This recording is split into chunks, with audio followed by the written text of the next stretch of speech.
Luke, here we are, eve of another World Championship. Does it feel different this year being the defending champion going into Ali Valley? It's a bit different, but the nerves are going to be there come the 11th. A lot of expectation, but very excited to see we do draw, because every seed, as we know, they're in. We're coming to round one in the world, so yeah, we could literally draw anyone. And yeah, I'm looking forward to see we do draw tonight. Do you still get nervous? Because when you're up on that stage, like, you look fearless, we see the showboating, the Luke being Luke, do you still get nerves? Not really, but against Ryan Meikle last year, my first game, there was nerves there. I think it's going to be the same.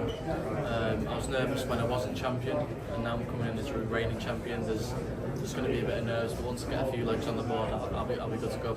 Well, I'll take you back to that Ryan Meikle game. Remember what it meant to you, and halfway through we could see you were struggling with it. At the end, what it meant to you. You worried that it's going to be worse this year because you're champion?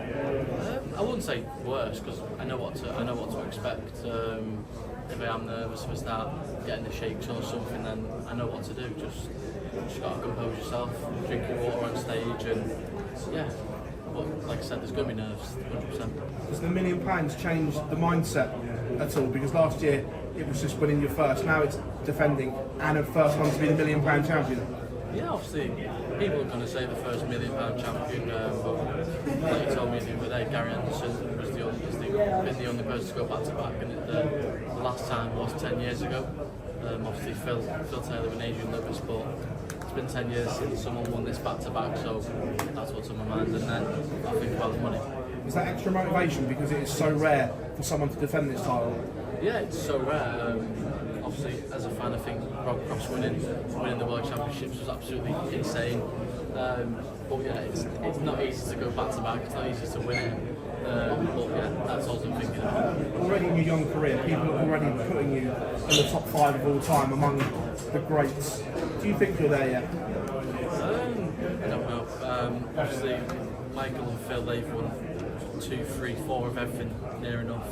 But yeah, I've just got to keep going. I've got to keep winning titles. I've got to keep picking up multiple titles of the same kind. And yeah, we'll see where I am when I do retire, if they do put me in the top 5. Luke, congratulations on winning the Players' Championship at the weekend. You talked a lot about wanting to win every single one, and not a lot about defending this one. Is that like a tactic for yourself, a strategy, to not too much pressure on yourself doing it again? I think it's just a sort of thing of, obviously I've won it before, but I obviously want to go and win it again. Everyone wants to win a title, and then now you've got to be looking at going back to back. I've not really been looking at the prize money since it got released about the £1 million. It's a lot of money, but as a dart player, you want the titles, and then you look at the money. Do you think you'll put extra pressure on yourself in those early rounds then to ensure that you are in the back end after Christmas and ensuring that you're going to try and retain it? Yeah, obviously, looking further ahead, obviously, there should be 2 games before Christmas. First round, second round, but at the minute I've just got to focus on the 11th. A few days off, a few exhibitions in between, and then I can focus on the 11th. So how important are those exhibitions for you, getting those booked in? Because we know you don't like waiting around, you didn't like waiting one day. What are you going to do in the rest of that time besides the exhibitions to ensure you're ready when you are playing again? Yeah, I'm actually going to enjoy some time off, like 3-4 days. But with the exhibitions, it's just keeping your arm going, seeing a few of the fans going up and down the country. But yeah, like I said, once the 11th comes, I'll be more than ready. Thank you. Luke, thanks for talking to us. Last night you won your 9th major in the PDC, which is already more than Luke Humphries. Do you feel like you're the perfect dart player? When you reflect on your game, what do you think your weaknesses are? Because to us, it looks like there isn't any. Yeah, obviously, some people say there isn't, but I think obviously for myself, it's stupid, but the doubling percentage is almost there. Well, that's a thing as a dart player, you've got to practice, you've got to get better at them doubles, and you've got to be hitting the first, second, third round. When we spoke to Michael earlier, he said that because of the £1 million World Championship, that maybe the PDC should look at the points-based system, just so the rankings are not skewed. What do you think of that, especially being the world #1? If the PDC do that, then they've got to, you've got to sit down for months and months and talk about how it works and stuff like that. So are they doing that behind the scenes? I don't know. Obviously, if people want it changing, then would they change it? That's up to the PDC. But as far as it goes, I think it should continue, because if Michael wanted it to change, then is he confident about backing this up? Is he scared of me or Luke going $1 million, $2 million ahead of him at the rankings? I don't know. With all Michael has won, I mean, this is uncharted waters for him, really. He used to be the guy in darts. Do you think he's scared? Do you think he's fearful now? Because first Luke Humphries, and then a few months later you come along. Yeah, I mean, I don't know. It's Van Gerwen to talk about. He's won this plenty of times. But we're talking about changing the ranking system while this is around the corner. There's £1 million on the line. Thank you, Luke. Luke, can I just ask you, have you thought what you might spend £1 million on? Should you? No idea. Do you reward yourself for tournament victories? Is that it? Sometimes, but it's most of the time of winning a competition, going home for a few days, and then for the next few days back on the road for another competition. But as the weeks and months go on, I'll obviously reward myself down the line. Freddie, can I just changing it slightly? You do a lot for Motor Neurone Disease Association. I listened earlier to a Zoom with Kevin Sinfield here.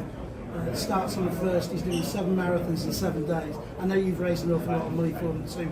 We've got a bit of a campaign to get Kevin's raising 11 million to get him a knighthood. Is that something you would support for his work, for his mate Rob Burrow, and for all the other sad sufferers of it? Yeah, definitely. I'll be supporting it all the way.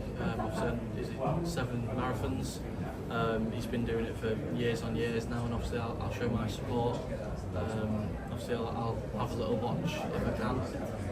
But yeah, what I've done, but what Kevin's done is absolutely brilliant, and he's going to obviously continue it.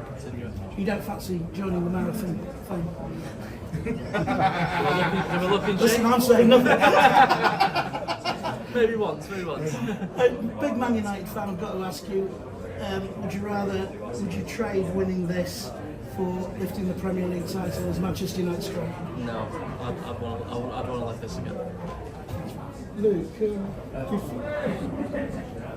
now you've finally won the world title, you're going to go back there. Do you feel more relaxed now that you've finally won the big one at Ali Pali? Yeah, I mean, obviously I feel relaxed. Obviously I know how to win games at the Ali Pali. It's not easy. Some people go there and lose, some people go there and win. That's just darts for you. But luckily enough, obviously I've got to the final, I've won it. So yeah, I've got a good record here, and it's obviously the first big tournament that I did play when I was 16. So there's always memories there, and they always come back to me. But yeah, like I said, once the 11th comes, I'll be more than ready to compete. Finally, did you ever thought that you would ever feature in a Panini sticker? Did you ever collect football stickers when you were young? Not when I was young, but at the minute, oh yeah, I've spent a fair bit of money on cards. I've got a collection going on at home. But this spot Panini done for us players, yeah, it looks good. I can't wait to open a few packs. I just want to you mentioned Phil Taylor, Michael van Gerwen, the greats of the sport. Obviously, you've already now took over Luke Humphries for the major wins. Would you put yourself in that 3rd spot in the all-time list? Yeah, well, I mean, if Luke Humphries was ahead of me and I've won more majors than him, then rightly so, I should be near the top, behind Michael and Phil. But they're the types of sort of things I don't really look at. Obviously, it's a good thing knowing about it, but at the end of the day, we've just got to keep going. The calendars, it's all year round, it's non-stop. And as you said, in the first round, you could pretty much draw anyone. It's such an open draw. You mentioned yesterday that the one person you would have liked to face in that first round, Paul Reeves. Is it completely just the fan aspect of it? Because I mean, there's not been many matches where you've gone into the hockey and the fans have been against you. Is that what you predict would happen? Yeah, I mean, I think last night, I think the crowd were against me. They wanted Nathan to win, but it's just all about getting your head down and getting over the line, and obviously, yeah, like we always do, shut them fans up and then lift the trophy. Obviously, Nathan hit 180 yesterday. The crowd would go mad at it at 180. There'd be a bit of silence. and I think that's what would happen with Bo. But I said earlier today, I think Bo Greaves and Holden, they're the ones I don't want. How do you handle that negative reaction from the crowd? Because from my experience, 99% of the time, it's such a positive reaction you do get. Yeah, I mean, last night was obviously a bit weird. Obviously Nathan done well. I think he's got up 4 places back into the top 16. But yeah, I had a job to do. I had missed a few doubles to go 7-3 up. Nate took his chance 6-4. I just had to get on with the game and get the win.